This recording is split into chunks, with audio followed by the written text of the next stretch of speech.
अस्सलामुअलैकुम and welcome to Johan Stitching. आज की इस वीडियो में मैं आपके साथ बहुत ही खूबसूरत सा नेक का डिज़ाइन शेयर करूंगी। आज का नेक डिज़ाइन बहुत ही खूबसूरत, बिल्कुल डिफरेंट डिसेंट सा है। वीडियो को एंड तक वॉच कीजिएगा। वीडियो अच्छी लगे वीडियो को लाइक, चैनल को सब्सक्राइब और एक अच्छा सा कमेंट ज़रूर कीजिएगा। यहाँ पर हमने शर्ट की रफ साइड पर ज़ीरो वाला बुकरम लगाया है। इसकी चौड़ाई 11 इंच है। लंबाई में हमने तकरीबन इसकी जो लंबाई है 21 इंच ली है। अगर आपका खद्दर का फैब्रिक है या कोई हार्ड फैब्रिक है जैसे लोन का फैब्रिक होता है तो उस पर ये बुकरम लगाने की ज़रूरत नहीं है। ये हमारा नीलन का फैब्रिक है तो इसके लिए हमने इसके ऊपर इसलिए बुकरम लगाया कि हमारा फैब्रिक थोड़ा सा हार्ड हो जाए। अब हमने लंबाई में तकरीबन 15.5 इंच के मार्जिन से पहला निशान लगाया है जो कि हमारे तैयार नेक का निशान होगा। अब 2.5 इंच का हमने एक्स्ट्रा मार्जिन लिया है, दूसरा जो निशान लगाया है। अब नीचे वाली साइड पे हमने 2.5 इंच का मार्जिन एक्स्ट्रा लिया है। अब हमने यहाँ पर चौड़ाई में भी सेम मार्जिन लेना है, यानी कि 2.5 इंच का मार्जिन लेंगे और चौड़ाई में एक के बाद एक निशान को सेम मार्जिन के मुताबिक लगाते जाएंगे। 2.5 इंच के मार्जिन से लंबाई में हमने तकरीबन 18 इंच की लंबाई लेनी है यहाँ पर। अच्छा, यहाँ पर ये बिल्कुल एक नॉर्मल सा साइज़ था। अगर आप थोड़ी लंबाई बढ़ाना चाहते हैं तो आप बढ़ा सकते हैं। वैसे ये बिल्कुल बहुत ही अच्छा और एक्यूरेट साइज़ था। अगर आप यही साइज़ लें तो परफेक्ट रहेगा। अब हमने इन निशानों को इस तरह से स्केल की मदद से आपस में मिलाते हुए एक बिल्कुल सीधी लाइन ड्रॉ कर दी है। अब नीचे वाली साइड पे हमने इस तरह से राउंड शेप देनी है। तो यहाँ पर आपको पता है नीलन का फैब्रिक है तो फिसल जाता है फैब्रिक।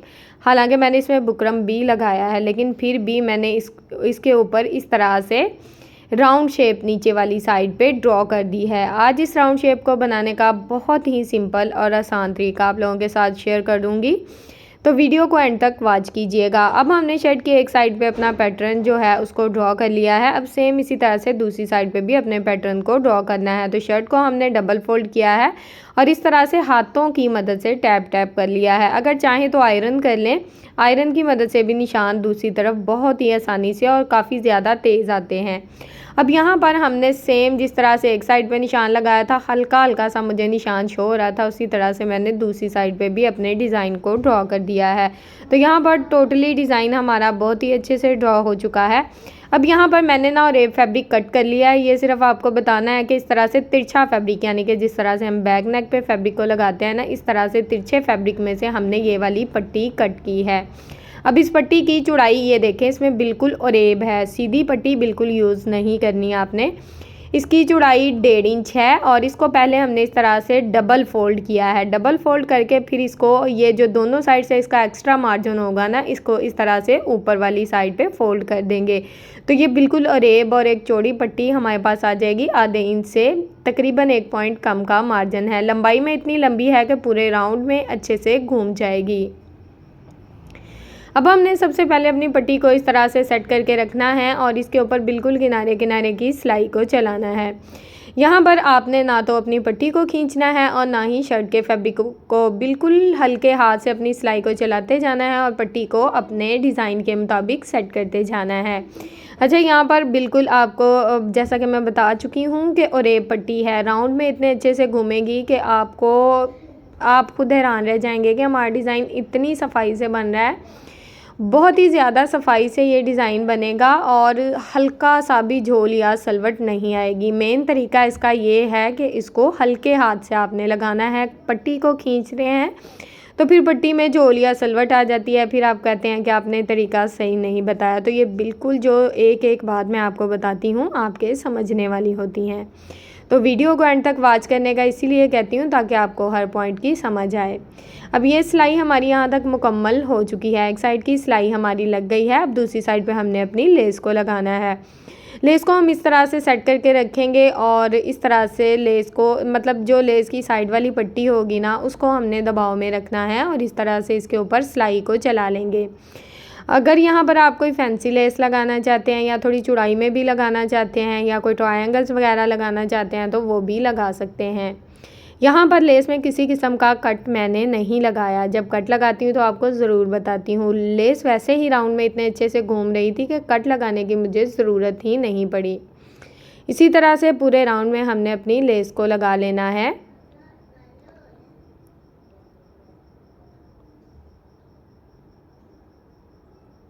यहाँ पर एक्स्ट्रा लेस को मैंने कट कर दिया है और ये सिलाई तकरीबन हमारी मुकम्मल हो चुकी है। पट्टी की दोनों साइड पे बिल्कुल किनारे किनारे की सिलाई चल गई है। पट्टी हमारी यहाँ पर रेडी है। इसको हमने अच्छे से आयरन कर लिया है। अब हमने यहाँ पर बुकरम का पीस लिया है, ये डबल फोल्ड में है। इसकी टोटल लंबाई तकरीबन हमारे पास 17 इंच है। इसकी चौड़ाई डबल फोल्ड में हमारे पास तकरीबन 5.5 इंच है। अब हमने इसके ऊपर अपना नेक ड्रॉ करना है, तो यहाँ पर मैं अपने नेक की चौड़ाई 3.5 इंच ले रही हूँ। आपके नेक का जो भी साइज़ हो, लंबाई और चौड़ाई आप अपनी मर्ज़ी से ले सकते हैं। अब हमने यहाँ पर तकरीबन 4.5 इंच के मार्जिन से पहला निशान लगाया है। नीचे वाली साइड पे भी 3.5 इंच के मार्जिन से निशान लगाएंगे। इस तरह से हमारे नेक दोनों साइड से बहुत ही बिल्कुल यानी कि परफेक्ट इसके निशान लगते हैं, तो नेक भी अच्छा सा ड्रॉ हो जाता है। अब इन निशानों को हमने स्केल की मदद से इस तरह से आपस में मिला लिया है। अब हमने नेक में राउंड शेप ड्रॉ करनी है, तो यहाँ पर इस तरह से हल्के हल्के से डॉट्स लगाएं। अगर आपकी शेप अच्छी आ रही हो तो फिर उसको इस तरह से डार्क कर लें। राउंड शेप हमने ड्रॉ कर दी है। अब नीचे वाली साइड पे क्योंकि हमने पाइपिंग करनी है तो ज़्यादा चौड़ाई लेने की ज़रूरत नहीं है। तकरीबन 1.25 इंच मैंने एक्स्ट्रा बुकरम का साइज़ लिया था और इस तरह से बिल्कुल सीधी लाइन लगा ली थी, यानी कि जो बुकरम हमारा बच गया था उसके हिसाब से। अब हमने यहाँ पर एक्स्ट्रा जो राउंड में शेप है उसको भी इस तरह से ड्रॉ कर लेना है। अब सेम जिस तरह से अपने नेक को ड्रॉ किया था उसके मुताबिक इसकी कटिंग कर देंगे।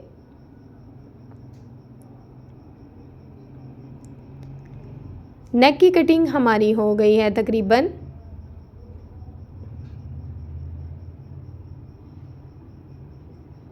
नेक को खोलकर मैं आपको दिखाती हूँ। इस तरह से ये नेक यहाँ पर राउंड शेप में हमारे पास आ गया है। इसको हमने अपनी शर्ट के फैब्रिक के ऊपर इस तरह से आयरन की मदद से अच्छे से पेस्ट कर लिया है। अब यहाँ पर सबसे पहले हमने राउंड नेक की कटिंग करनी है। बिल्कुल बुकरम के साथ साथ कटिंग करनी है, कोई भी एक्स्ट्रा मार्जिन नहीं छोड़ेंगे। अब हमने अपने स्लिट की कटिंग करनी है, तो यहाँ पर जैसा कि मैं आपको पहले भी बता चुकी थी कि हमारा यहाँ पर 15.5 इंच जो पहला साइज़ था ना, 15.5 इंच पे हमने निशान लगाया था, उसी निशान के मुताबिक हमने बुकरम के ऊपर भी निशान लगा लिया है। अब हमने यहाँ पर नेक में बूट पाइपिंग करनी है, तो यहाँ पर आप पाइपिंग की जितनी चौड़ाई रखना चाहते हैं ना उस हिसाब से ये बिल्कुल सीधी लाइन लगा सकते हैं। नीचे से इसको इस तरह से तिरछा कर दें। सीधी लाइन लगाने का मकसद ये है कि आप बिल्कुल उसी निशान के मुताबिक अपने पाइपिंग को बहुत ही अच्छे से लगा सकते हैं। अब हमने सेंटर से इस तरह से अपने स्लिट की कटिंग कर दी है।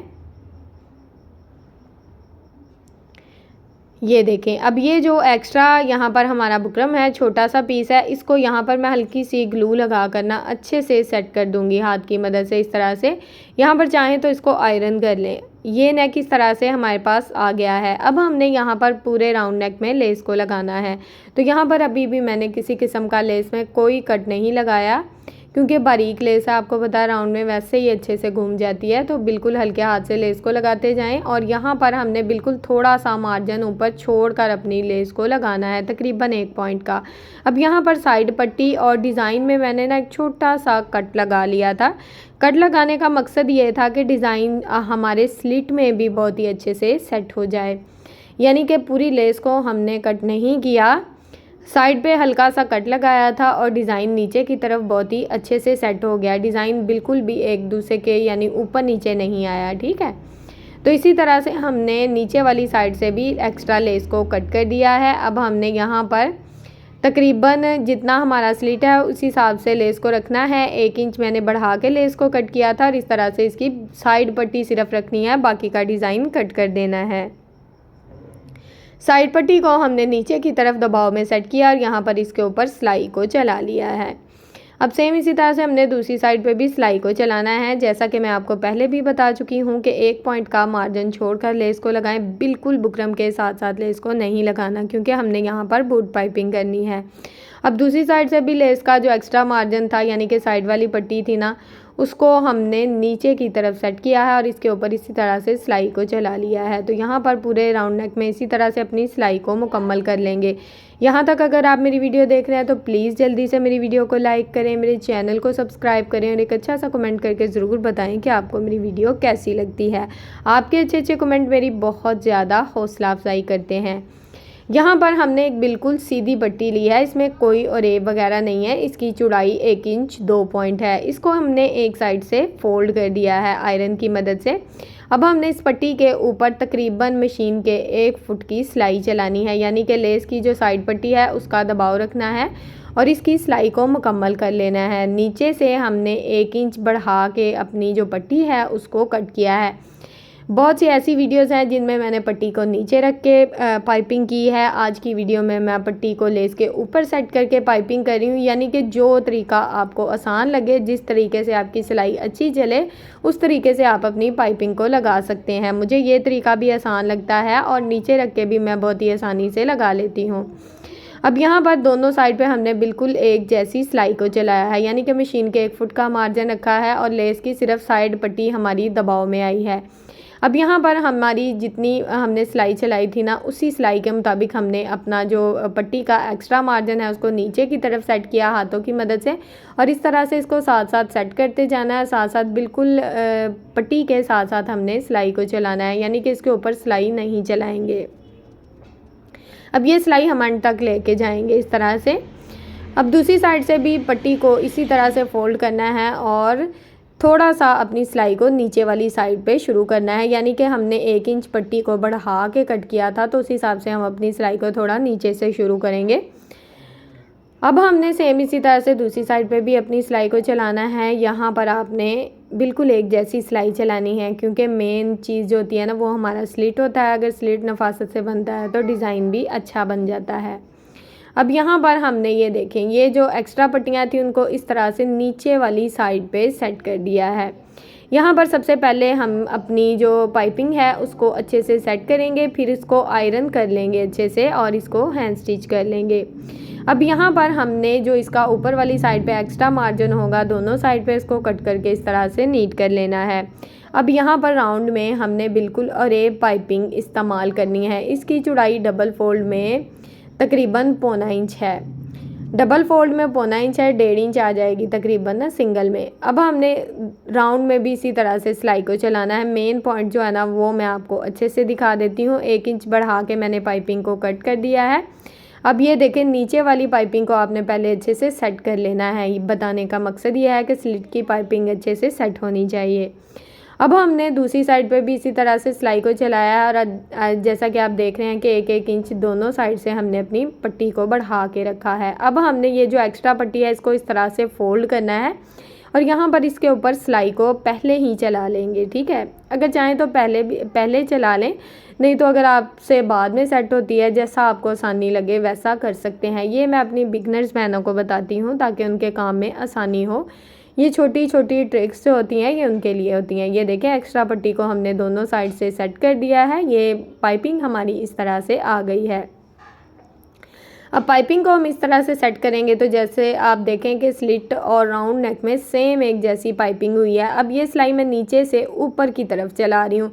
अगर आप इस सिलाई को ऊपर से नीचे की तरफ राउंड में चलाएंगे ना तो नीचे होता है, कभी ऐसा होता है कि हल्का सा मार्जिन बढ़ जाता है या फिर स्लिट ना इतना नीट नहीं रहता। तो सिलाई हमने नीचे यानी कि स्लिट वाली साइड पे शुरू की है, दोनों साइड से आप देख सकते हैं। ये भी एक छोटी सी ट्रिक थी। तो इस तरह से आपका एक्स्ट्रा फैब्रिक जो होता है ना पाइपिंग का वो बिल्कुल भी नहीं बढ़ता, यानी कि बिल्कुल एक जैसी हमारी जो सिलाई है ना वो दोनों साइड पे चलेगी और स्लिट भी नीट रहेगा। अब ये दोनों साइड की सिलाई हमने चला ली है। यहाँ पर हमने अपनी नेक का साइज़ लेना है। अच्छा, पहले मैंने इसको आयरन कर लिया था। अब यहाँ पर मैं अपने नेक की टोटल लंबाई 7.5 इंच लूँगी। आपका जो भी साइज़ है आप उस हिसाब से अपने नेक की लंबाई ले सकते हैं। 7.5 इंच के मार्जिन से इस तरह से मैंने नेक की लंबाई में निशान लगाया। अब स्लिट में थोड़ी सी सिलाई चला लेंगे। अब यहाँ पर हमने सेंटर पट्टी ली है। सेंटर पट्टी में बुकरम को लगाया है। तकरीबन मैं हर वीडियो में आपको दिखाती हूँ कि एक साइड पे बुकरम को लगाना है, दूसरी साइड पे सादा फैब्रिक रखना है। इस तरह से थोड़ी पट्टी हमारी हार्ड हो जाती है, सिलाई लगाने में आसानी रहती है। अब यहाँ पर चेक करें कि स्लिट के ऊपर हमने इस तरह से यहाँ पर ना गुम सिलाई नहीं चलाई थी। गुम सिलाई मेरी बहनों को लगाना मुश्किल हो जाती है, या झोल आ जाते हैं या तो चुन्नट आ जाते हैं। तो इस तरह से अगर आप टॉप स्टिच भी लगा लेंगे तो मसला कोई नहीं है, क्योंकि हमने इस पर सिलाई तो चलानी ही है और सिलाई ऊपर शो होनी है, क्योंकि हमने इसमें सेंटर पट्टी लगानी है। तो इस तरह से ये देखें, नीचे से आपका डिज़ाइन नीट हो जाएगा और सिलाई लगाने में आसानी हो जाएगी। यहाँ पर हमने सेंटर में इस तरह से टोटल 3 टसल लगाए हैं जो कि बहुत ही खूबसूरत और अच्छी सी लुक दे रहे हैं। नेक का डिज़ाइन आपके सामने रेडी है और इसका स्लीव्स और दामन साइड चाक का डिज़ाइन भी बहुत ही खूबसूरत है। अगर आपको ये वाली वीडियो पसंद आती है तो इंशाल्लाह नेक्स्ट वीडियो में मैं आपके साथ साइड चाक का डिज़ाइन शेयर करूंगी और शर्ट की फाइनल लुक भी आप लोगों के साथ शेयर करूंगी ताकि आप अपनी शर्ट को इसी तरह से बहुत ही अच्छे से रेडी कर सकें। वीडियो अच्छी लगी हो तो वीडियो को लाइक कर दें, चैनल को सब्सक्राइब कर लें और एक अच्छा सा कमेंट करके ज़रूर बताएं कि आपको मेरी वीडियो कैसी लगी। ओके जी, अल्लाह हाफिज़।